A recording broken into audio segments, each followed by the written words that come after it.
Hello बच्चों, good afternoon, सत श्री अकाल, जय श्री राम। कैसे हैं आप लोग?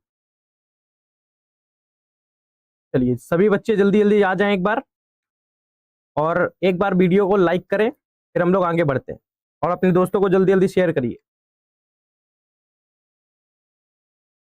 चलिए, तो आज की क्लास शुरू करते हैं। तो जैसा कि आज आप देख पा रहे होंगे, आज का जो हमारा टॉपिक है वो है लाइट एंड मिरर।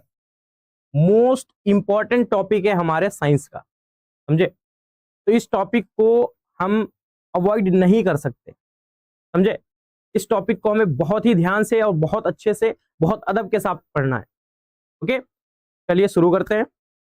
का क्या नाम है चैप्टर का? तो चैप्टर का नाम है प्रकाश और दर्पण, समझे? तो सबसे पहले हम बात करेंगे प्रकाश पे। प्रकाश क्या होता है, प्रकाश के गुण क्या होते हैं, इस पे चर्चा करेंगे, उसके बाद हम आगे बढ़ेंगे। चलिए देखते हैं।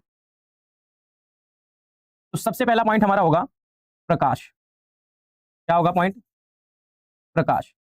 प्रकाश को हम इंग्लिश में लाइट कहते हैं। ओके, प्रकाश को लाइट कहेंगे। अब कुछ समझ लेते हैं जरा ये कि प्रकाश जो है ये कैसा गुण रखता है, होता क्या है प्रकाश? प्रकाश एक प्रकार की एक प्रकार की ऊर्जा है। क्या है? ऊर्जा है जिसकी सहायता से जिसकी सहायता से हम वस्तुओं को वस्तुओं को देख पाते हैं देख पाते हैं। ओके, प्रकाश क्या है? प्रकाश एक प्रकार की ऊर्जा है और इस प्रकाश की सहायता से ही हम वस्तुओं को देख पाते हैं। ओके, तो अब मेरा प्रश्न आपसे यह है कि आप मुझे यह बताओ, जो ये प्रकाश है, क्या हम इसे देख सकते हैं या नहीं देख सकते? क्या प्रकाश को हम देख पाएंगे या नहीं देख पाएंगे? प्रकाश हमें दिखाई देता है या नहीं दिखाई देता है? ये आंसर आपको बताना है कमेंट में। चलिए, अब जरा देख लेते हैं प्रकाश के गुण। है ना, प्रकाश की कुछ क्वालिटीज भी होती हैं, इसीलिए प्रकाश बहुत सारी चीजों को प्रदर्शित करता है। प्रकाश के गुण, ये मोस्ट इंपॉर्टेंट पॉइंट है। प्रकाश से अगर कुछ पूछना होता है तो इसके गुण में से ही पूछता है। गुण मतलब होता है कैरेक्टरिस्टिक्स ऑफ लाइट। ओके, क्या होता है? Okay, very good. We can see the light, हम प्रकाश को नहीं देख सकते हैं, समझे? प्रकाश की सहायता से हम वस्तुओं को देखते हैं, चीजों को देखते हैं, लेकिन प्रकाश को कभी देख नहीं सकते, ये ध्यान रखिएगा। चलिए, तो पहला पॉइंट क्या है? पहला पॉइंट है प्रकाश सदैव एक सीधी रेखा में चलता है। किस रेखा में चलता है? प्रकाश सदैव यानी हमेशा एक सीधी रेखा में चलता है। सीधी रेखा में चलता है। दूसरा पॉइंट क्या होगा? प्रकाश तरंग तथा कण दोनों की तरह व्यवहार करता है। इसे ही प्रकाश का डुअल नेचर ऑफ लाइट कहते हैं, यानी प्रकाश की दोगली प्रवृत्ति। ये तो रही मजाक की बात। दोगली इसलिए क्योंकि दोहरा नेचर शो करता है, दो नेचर शो करता है, कण की तरह भी और तरंग की तरह भी, समझे? तो ध्यान रखिएगा, dual nature of light. Very good. तो पहला पॉइंट यहां लिखोगे, दूसरा पॉइंट लिखोगे प्रकाश कण तथा तथा तरंग दोनों की तरह व्यवहार करता है। ठीक है, अब आपसे मेरा यह प्रश्न है कि आप मुझे किस बात से प्रूव कर पाओगे कि प्रकाश एक कण की तरह व्यवहार कर रहा है, और किस फिनोमिना से यह प्रूव कर पाओगे कि प्रकाश जो है वो तरंग की तरह व्यवहार कर रहा है? ओके, बताइए कमेंट में जल्दी आंसर। चलिए, अगला पॉइंट होगा परावर्तन। ये मोस्ट इंपॉर्टेंट पॉइंट लिखे जा रहे हैं, ये जो गुण लिख रहे हैं बहुत इंपॉर्टेंट है, यहां से बहुत सारे प्रश्न बनते हैं। ओके, तो क्या हो जाएगा? परावर्तन तथा अपवर्तन प्रकाश के कण का गुण है, का गुण है, समझे? परावर्तन और अपवर्तन ये सिद्ध करते हैं कि प्रकाश जो है वो कण की तरह व्यवहार करता है, समझे? तो फिर जो है कौन सी बातें ये प्रूफ करेंगी कि प्रकाश जो है वो तरंग की तरह व्यवहार करता है? कौन सी बात है, नंबरिंग गलत हो गई, कोई बात नहीं, सही कर लेते हैं। 3 और 4। परावर्तन तथा अपवर्तन प्रकाश के कण के गुण हैं। फिर आ जाएगा विभवर्तन, विभवर्तन तथा व्यतिकरण, व्यतिकरण प्रकाश के तरंग के गुण हैं, तरंग के गुण हैं। ठीक है, क्या है, तरंग के गुण है ये। ओके, चलिए अगला है, नेक्स्ट पॉइंट हमारा होगा, क्या बनेगा next point, 5 number. Next point ये है कि प्रकाश को चलने के लिए माध्यम की आवश्यकता बिल्कुल नहीं होती है। क्या है, प्रकाश को चलने के लिए, प्रकाश को चलने के लिए माध्यम की आवश्यकता की आवश्यकता नहीं होती, नहीं होती है। ओके, अगला पॉइंट क्या होगा हमारा, अगला पॉइंट ये होगा कि प्रकाश निर्वात में सबसे तेज ट्रेवल करता है। प्रकाश की चाल निर्वात में सबसे अधिक होती है। प्रकाश की चाल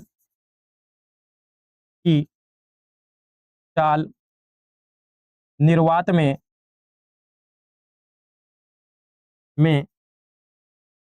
सबसे अधिक होती है, होती है। ओके,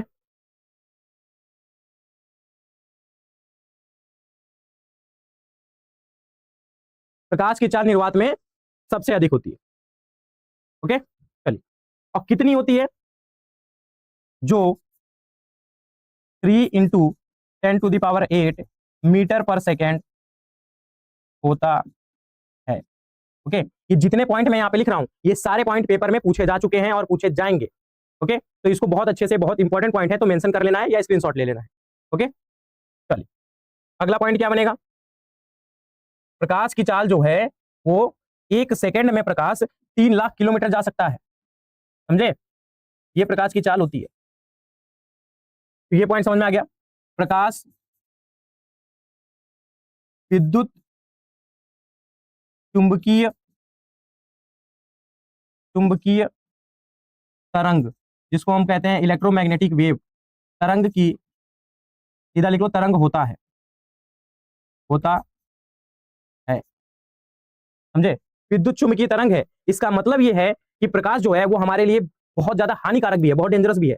जिस प्रकाश की बात हम करते हैं नॉर्मल, उसे हम कहते हैं विजिबल रेज। अभी मैं इसके बाद मेंशन करूंगा और उसको बहुत इंपॉर्टेंटली अपने नोटबुक में उसे नोट कर लेना है। ओके, चलिए जरा देखा जाए। तो प्रकाश विद्युत चुंबकीय तरंग की बात ही व्यवहार करता है। इसका मतलब यह है कि प्रकाश के अंदर जितने भी हानिकारक तत्व हैं वो भी होते हैं।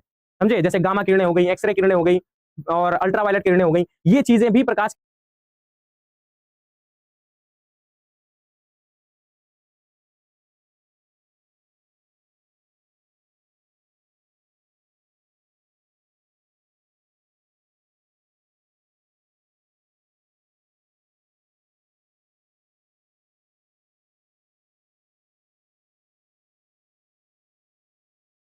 भी प्रकाश के अंदर होती हैं। हमारे अर्थ तक या हमारे पास ये चीजें नहीं पहुंच पाती हैं, ये हमारी किस्मत है, इसीलिए हम जीवित हैं इस धरती पे। समझे, चलिए अगला पॉइंट क्या हो जाएगा, प्रकाश को सूर्य से पृथ्वी तक तक पहुंचने में 8 मिनट 20 सेकेंड लगता है। अगला पॉइंट, प्रकाश के कण को फोटोन कहते हैं। क्या कहते हैं, फोटोन कहते हैं। ओके, जो प्रकाश का कण होगा उसे क्या कहा जाएगा, उसे फोटोन कहा जाएगा। ओके, चलिए, तो ये कुछ पॉइंट्स हैं। अच्छा, मेरा आपसे ये प्रश्न है कि देखो प्रकाश जो है वो सूर्य से हमारे धरती तक 8 मिनट 20 सेकंड में पहुंचता है, ठीक है। तो मेरा प्रश्न आपसे ये है कि प्रकाश जो है वो चंद्रमा से पृथ्वी तक पहुंचने में कितना समय लगाता है, बताइए। चंद्रमा से पृथ्वी तक पहुंचने में प्रकाश कितना समय लगाता है? ओके, चलिए देखते हैं। तो वो भी मैं मेंशन कर दे रहा हूं, बिल्कुल परेशान मत हो। चंद्रमा से पृथ्वी तक तक प्रकाश 1.37 सेकेंड में पहुंचता है। ओके, ये भी पॉइंट एक मेंशन कर लेना, आपके लिए नया पॉइंट हो सकता है। ओके, प्रकाश जो है ये पूरे ब्रह्मांड का एक ऐसा पार्टिकल जिसको फोटॉन्स कह सकते हैं। ये जो फोटॉन्स होते हैं इनका जो द्रव्यमान होता है वो शून्य होता है, इसमें कोई द्रव्यमान नहीं होता है, समझे। और ये पूरे ब्रह्मांड में सबसे तेज चलने वाले पार्टिकल्स हैं, जिनकी स्पीड लगभग 1 सेकंड में 3 लाख किलोमीटर की होती है। ये 1 सेकंड में 3 लाख किलोमीटर पहुंच सकते हैं। हमारी पल के झपकने में जितना समय लगता है ये 3 लाख किलोमीटर दूर जा चुके होते हैं, समझे। चलिए, तो ये कुछ पॉइंट्स थे जो प्रकाश से रिलेटेड पूछे जाते हैं। अब हम समझते हैं आगे कुछ चीजें जो इससे रिलेटेड पूछी जाती है। अब हम समझेंगे दीप्त वस्तुएं। दीप्त वस्तुएं इंग्लिश में कहेंगे luminous object. Luminous object, okay. अब ये क्या होते हैं, ल्यूमिनस ऑब्जेक्ट्स क्या होते हैं? लिखोगे वे वस्तुएं, वे वस्तुएं जिनमें स्वयं का प्रकाश होता है, जिनमें स्वयं का प्रकाश होता है उन्हें ल्यूमिनस ऑब्जेक्ट्स कहते हैं, यानी दीप्त वस्तुएं कहते हैं। सिंपल सा है, लेकिन पूछ लेता है। आपको 4 ऑप्शन देगा और कहेगा बताइए इनमें से कौन सी वस्तु दीप्त है। तो वो वस्तु जिनमें स्वयं का प्रकाश होगा। हमारे सूर्य में स्वयं का प्रकाश होता है, लेकिन चंद्रमा में स्वयं का प्रकाश नहीं होता, ये सभी को पता है। चंद्रमा जो है वो सूर्य की रोशनी से ही चमकता है, ओके। या जितने प्लैनेट्स हमको दूर से चमकते हुए दिखाई देते हैं, जैसे आपको पता है कि भोर का तारा, सांझ का तारा, है ना, मॉर्निंग स्टार, ये हो गया, ये किसको कहा जाता है? ये शुक्र ग्रह को कहते हैं। और शुक्र ग्रह सबसे ज्यादा चमकीला ग्रह है, समझ गए। तो वो ग्रह होकर भी चमकता है, तो क्या उसके पास खुद का प्रकाश है? नहीं है। ग्रहों के पास स्वयं का प्रकाश नहीं होता, वो अपने तारे के प्रकाश से चमकते हैं। समझ में आ रहा है? तो तारे जो होते हैं वो दीप्त वस्तुएं हैं, लेकिन जो ग्रह हैं वो अदीप्त वस्तुएं होते हैं। समझ में आ गया? बल्ब की बात की जाए, बल्ब जो है वो दीप्त वस्तुएं हैं क्योंकि उनमें स्वयं का प्रकाश है। मोमबत्ती जो है वो दीप्त वस्तुएं हैं क्योंकि उनमें स्वयं का प्रकाश है, ओके। चलिए, तो जरा इनके एग्जांपल्स देख लिया जाए। एग्जांपल क्या हो जाएगा? एग्जांपल हो जाएगा सूर्य, बल्ब, मोमबत्ती आदि, ठीक है। ये चीजें जो है इनमें स्वयं का प्रकाश होता है, ओके। चलिए, फिर क्या है? अदीप्त वस्तुएं। क्या है? अदीप्त वस्तुएं। अदीप्त वस्तुएं मतलब non luminous object. Non luminous objects, ठीक है। अब ये क्या होते हैं? तो वे वस्तुएं जिनमें स्वयं का प्रकाश नहीं होता है, ये दीप्त वस्तुओं के प्रकाश से चमकते हैं, इन्हें अदीप्त वस्तुएं कहेंगे, ओके। तो क्या लिखोगे?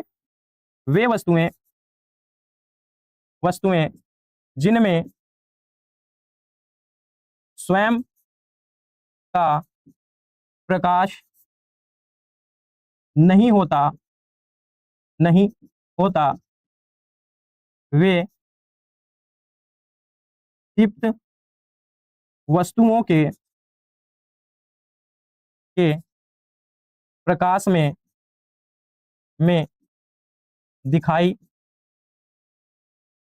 देते, दिखाई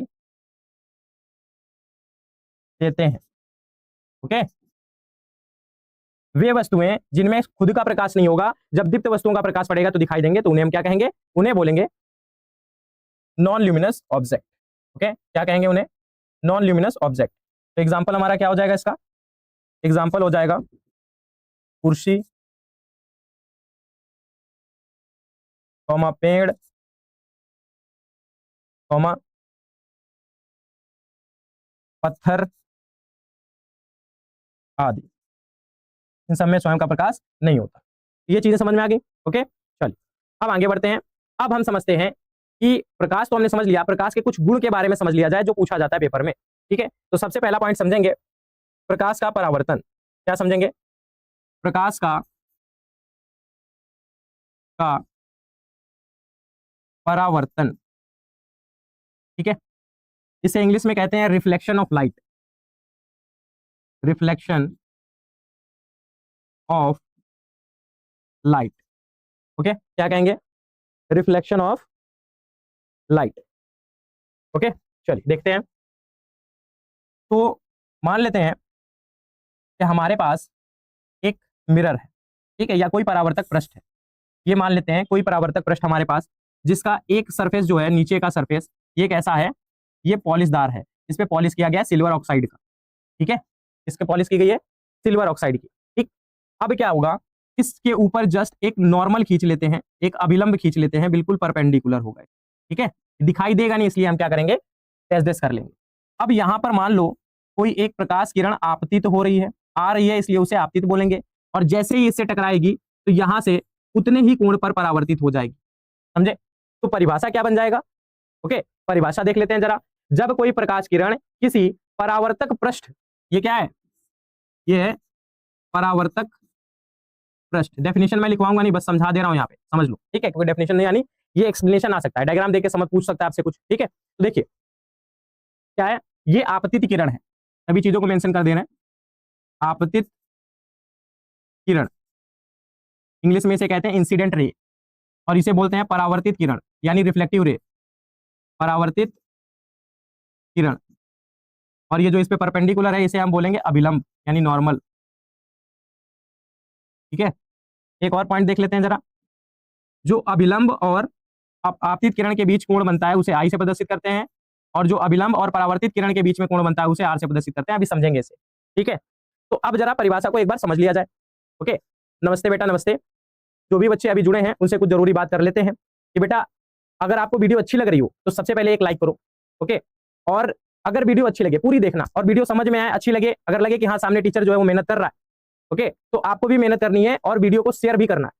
ओके, चलिए बात करते हैं इस पे। तो जब कोई प्रकाश किरण किसी परावर्तक पृष्ठ से, जब कोई प्रकाश किरण किसी परावर्तक पृष्ठ से टकराता है, तो टकराने के बाद उसी माध्यम में, ऊपर का माध्यम है ना, जब प्रकाश किरण किसी परावर्तक पृष्ठ से टकराता है तो उसी माध्यम में वापस लौट जाता है। इसी क्रिया को क्या कहेंगे? परावर्तन कहते हैं। समझ में आ गया?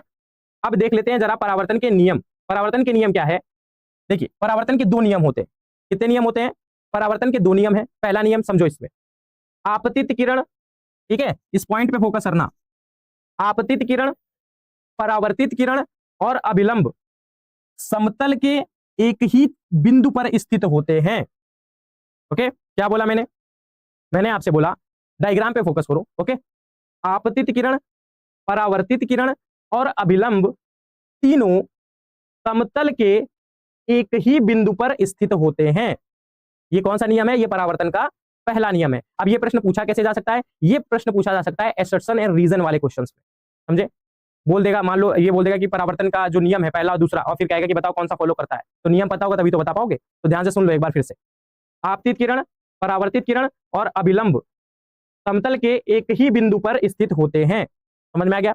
अब जरा आगे देखते हैं दूसरा नियम क्या है। दूसरा नियम ये कहता है कि आपतन कोण, आपतन कोण क्या होगा? आपतन कोण को देख लिया जाए जरा एक बार। देखो, आपतित किरण और अभिलंब के बीच बने कोण को आपतन कोण कहते हैं। आपतित किरण और अभिलंब के मध्य बने कोण को आपतन कोण कहते हैं। ओके,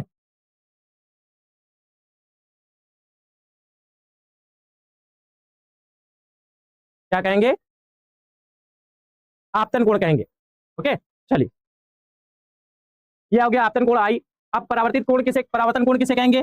देखो, अभिलंब और परावर्तित किरण के मध्य बने कोण को परावर्तन कोण कहेंगे। तो परावर्तन का दूसरा नियम ये कहता है कि आपतन कोण और परावर्तन कोण का मान सदैव समान होता है। ठीक है, अब आप कहो तो मैं इसे लिखवा दे रहा हूं, या फिर मैंने इसको एक्सप्लेन कर दिया अच्छे से। क्या किया जाए बताइए, जल्दी बताइए। I am waiting for your comment. लिखवाएं कि फिर आगे बढ़ा जाए?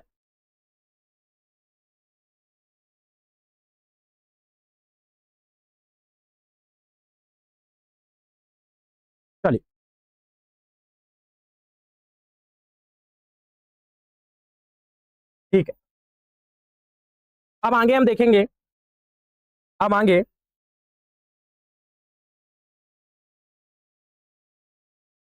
आगे हमको ये देखना है कि परावर्तन के नियम तो हमने समझ लिया है ना।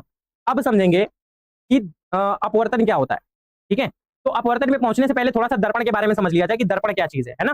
चलो, तो दर्पण मैं बहुत भयंकर नहीं लिखवा रहा हूं, एक फ्लो चार्ट आपको बनाऊंगा और उस फ्लो चार्ट से ही आपको सारी चीजें क्लियर हो जाएंगी। ओके, चलिए, तो यहां पर आ जाएगा दर्पण, क्या हो जाएगा, दर्पण। ओके, दर्पण को इंग्लिश में कहते हैं मिरर। क्या कहते हैं, मिरर। दर्पण जो है वो दो प्रकार का होता है। कितने प्रकार का होता है, दो प्रकार का। एक होता है समतल दर्पण, समतल दर्पण। दूसरा होता है गोलीय दर्पण। कैसा दर्पण, गोलीय दर्पण। ओके, अगेन जो समतल दर्पण है वो अकेला रहेगा, ठीक है, बट गोलीय दर्पण दो प्रकार का होगा। तो पहले समतल दर्पण समझ लेते हैं। ऐसा दर्पण, ऐसा दर्पण जो जिसकी सतह, ऐसे लिख लो, जिसकी सतह हर स्थान पर समान होती है, होती है। ओके, तथा इसका एक सतह पॉलिशदार और दूसरा सतह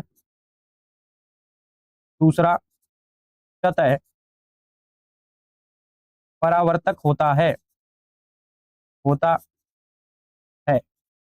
ओके, क्या होता है, दूसरा सतह परावर्तक होता है। ठीक है, चलिए, तो अब हम समझेंगे गोलीय दर्पण क्या होगा। गोलीय दर्पण क्या होगा, तो गोलीय दर्पण जो है ये भी होता है दो प्रकार का।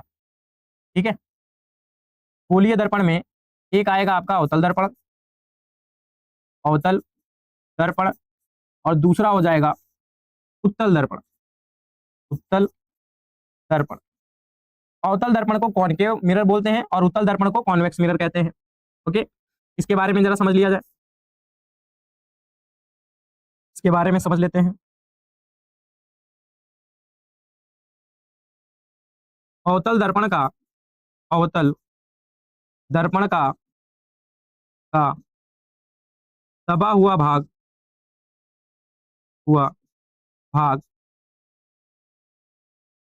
परावर्तक तथा उभरा हुआ भाग पॉलिशदार होता है। कैसा होता है, पॉलिशदार होता है। ओके, अब उत्तल दर्पण देख लेते हैं जरा। उत्तल दर्पण में क्या होगा, जस्ट इसका उल्टा हो जाता है। क्या हो जाता है, जस्ट उल्टा हो जाएगा। उत्तल दर्पण का, उत्तल दर्पण का उभरा हुआ भाग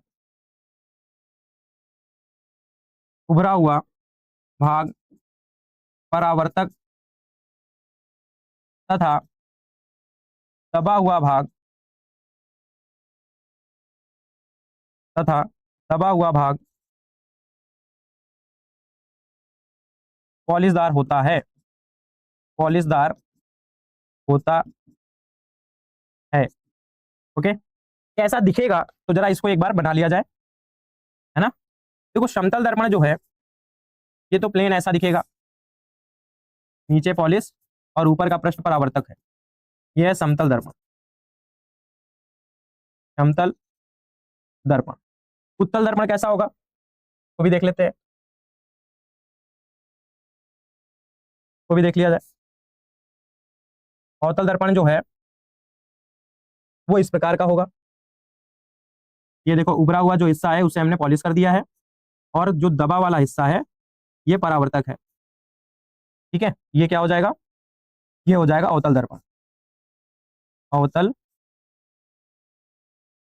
दर्पण। फिर क्या है,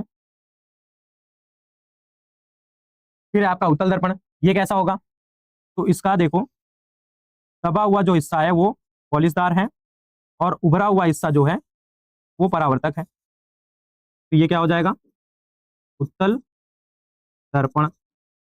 ये क्या हो जाएगा, उत्तल दर्पण।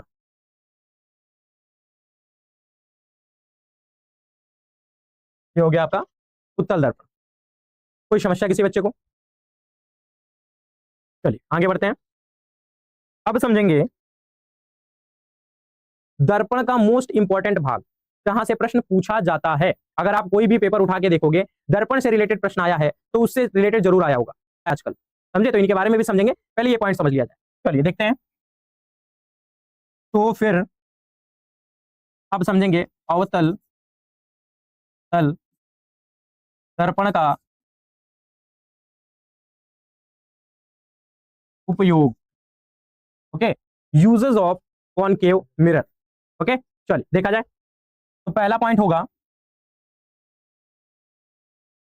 हो जाएगा अवतल दर्पण का प्रयोग। अवतल दर्पण का प्रयोग प्रयोग डेंटिस्ट द्वारा। डेंटिस्ट, डेंटिस्ट का मतलब होता है दांतों का डॉक्टर। डेंटिस्ट के द्वारा किया जाता है। क्यों करते हैं भाई, तो इसलिए करते हैं क्योंकि दांतों का साइज बड़ा करके देखना होता है उनको, दांतों को देखना है, मसूड़ों को देखना है, अंदर जो है कैविटी तो नहीं है, ये सारी चीजें होती हैं। तो इसलिए वो लोग किसका प्रयोग करेंगे, अवतल दर्पण का, जिससे चीजें बड़ी होकर इनको दिखाई देंगी। ठीक है, वाइड व्यू देख पाए उसका। तो डेंटिस्ट के द्वारा जाता किया जाता है। ओके, ये तो हो गया पहला पॉइंट। दूसरा पॉइंट क्या हो जाएगा, इसका प्रयोग प्रयोग सैलून में होता है, बार्बर द्वारा किया जाता है। इसका प्रयोग सैलून, ठीक है, बार्बर लिख सकते हो, सैलून मैंने लिख दिया है, सलून उलून, ठीक है, सैलून में किया जाता है। केवल सैलून में इसका प्रयोग नहीं होता, जिम में भी इसका प्रयोग होता है। जिम वाले जो होते हैं वो आपको बहुत ज्यादा अट्रैक्टिव दिखाने के लिए कि देखो आपने बॉडी बनाई और इतने ज्यादा आप बल्कि दिख रहे हो, इतने आपकी बॉडी जो है उभरी हुई दिख रही है, तो उसके लिए भी क्या करते हैं ये लोग, अवतल दर्पण का ही प्रयोग करते हैं। समझ गए। चलिए अगला प्रयोग किसका हो सकता है, गाड़ियों के, यानी व्हीकल्स के, गाड़ियों के हेडलाइट में, गाड़ियों के हेड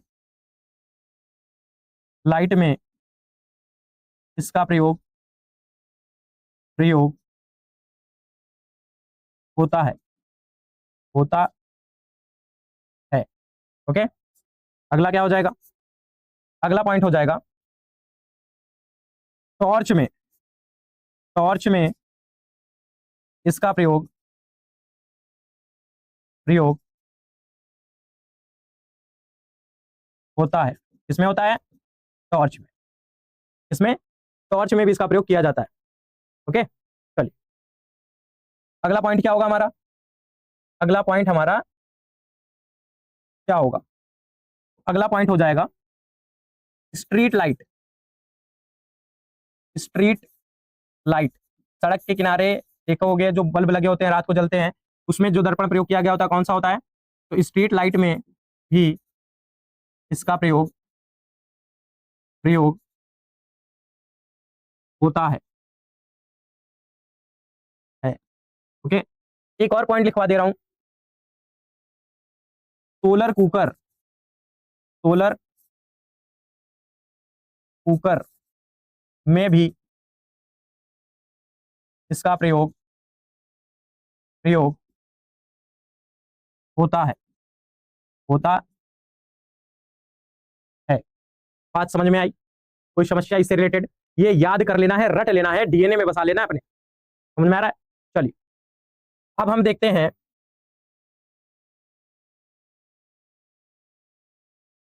अब हम देखते हैं उत्तल दर्पण का प्रयोग। इसका प्रयोग, उत्तल दर्पण यानी कॉन्वेक्स मिरर का यूज, उत्तल दर्पण का उपयोग या प्रयोग, ठीक है, उपयोग लिख सकते हो, एक ही बात है। तो इसका जो पहला पॉइंट होगा ये होगा गाड़ियों के या ऐसे लिख सकते हो गाड़ियों में रियर व्यू के लिए। रियर व्यू का मतलब जो साइड में मिरर लगा होता है जिसमें आप पीछे देखने के अपेक्षा अपनी शक्ल ज्यादा देखते हो, समझे, उसका प्रयोग किस लिए होता है? उसका प्रयोग होता है पीछे से आ रही गाड़ियों को देखने के लिए। देखोगे छोटा सा शीशा होता है लेकिन पीछे पूरा चौड़ा रोड दिखता है, समझे। तो कौन सा मिरर है? उसमें लगा होता है उत्तल दर्पण। गाड़ियों में रियर व्यू देखने के लिए, समझे। दूसरा प्रयोग क्या हो जाएगा? मॉल में ग्राहकों पर निगरानी रखने में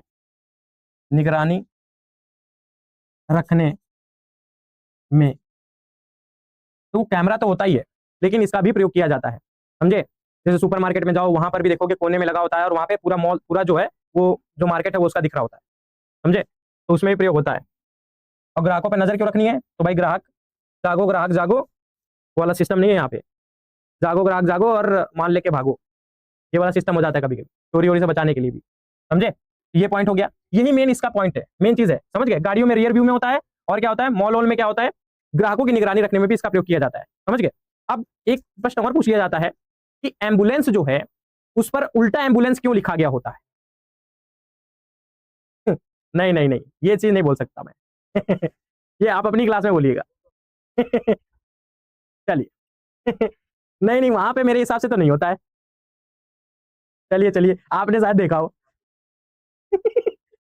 चलिए, तो मॉल में ग्राहकों पर निगरानी रखने में, ओके। अगला क्या हो सकता है? अगला पॉइंट हम ये समझेंगे, जैसे मैंने अभी आपसे क्या पूछा, मैंने आपसे ये पूछा कि एम्बुलेंस में एम्बुलेंस उल्टा क्यों लिखा होता है, बताइए।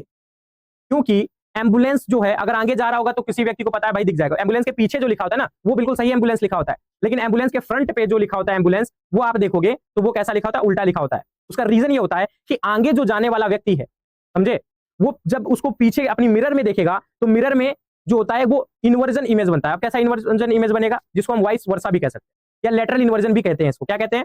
Lateral inversion. अब ये क्या होता है? ये कौन सा बवाल है? ये कौन सा बवाल है भाई? देखते हैं। लेटरल इन्वर्जन, अभी देखते हैं।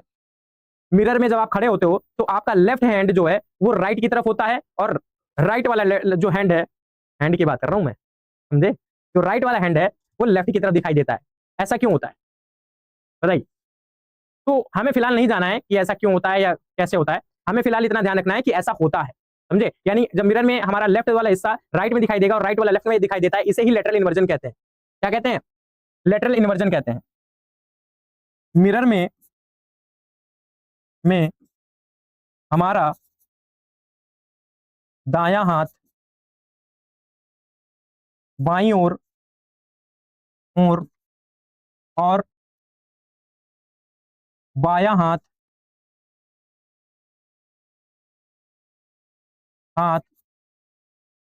दाईं ओर दिखाई देता है। इसे ही लेटरल इन्वर्जन कहते हैं। कोई समस्या? यहां तक आपको कोई समस्या हो रही है तो पूछिए, समझे। तो अभी इसका आंसर क्या हो जाएगा? तो आपको आंसर लिखना होगा लेटरल इन्वर्जन के कारण या लेटरल इन्वर्जन की वजह से एम्बुलेंस के जो फ्रंट होता है उसमें उल्टा एम्बुलेंस लिखा होता है। लेफ्ट वाला राइट में, राइट वाला लेफ्ट। समझना गया? तो चलिए, आज का जो टॉपिक है हमारा वो अभी तो खत्म हुआ नहीं है।